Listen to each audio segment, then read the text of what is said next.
Ciao, sono Stefano Zanet, blogger e reporter del sito portuguaro.veneto.it.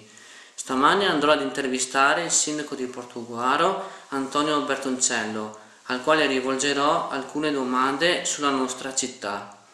Una di queste riguarda la targa che fino al 2008 compariva sulla facciata del nostro municipio. La targa in questione descriveva sinteticamente le origini di questo storico edificio, risalente al 1300. Nell'autunno del 2008 questa targa venne tolta dalla facciata per essere rinfrescata in quanto le scritte erano diventate illeggibili. Ormai sono passati 3 anni e di questa targa si sono perse completamente le tracce. Grazie signor Sindaco per aver accettato questa intervista.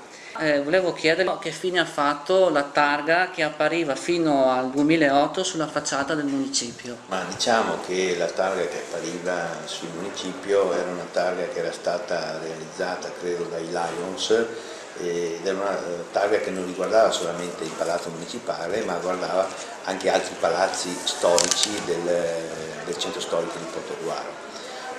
Come il sole si era un po' sbiadita e quindi non si leggevano più le parole, era stata rimossa. C'è la volontà da parte dell'amministrazione di affrontare questo argomento in maniera complessiva, nel senso che a noi pare che nonostante i pareri della sovrintendenza ci fossero, quella targa gialla doveva, assieme anche a quelli che sono nei palazzi del centro storico, essere cambiata ed essere realizzata con materiale e anche con caratteristiche più confacenti al centro storico, almeno questa è la mia opinione. Magari come hanno fatto con Leone lì dei Mulini, che hanno fatto una targa in vetro meno... Bravissimo, sì. bravissimo.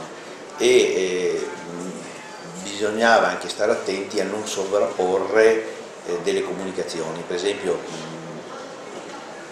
anzi prima voglio fare una riflessione, è vero che del 2008, è vero che ci sono state le elezioni del 2009 e tutto il 2009 ci ha impegnato, è vero che poi c'è stato il commissario, è vero anche che abbiamo ripreso a marzo del 2010 e siamo stati presi e coinvolti amministrativamente da molti problemi e quindi anche questo progetto di rivedere voglio dire, la denominazione dei palazzi è dentro un progetto dell'amministrazione comunale e c'è l'intenzione, io credo che a giorni gli uffici preposti ci presenteranno un progetto che avrà bisogno di essere valutato dalla sovrintendenza e che dovrebbe risolvere questo problema che lei ha posto all'attenzione rispetto alla sua emittente.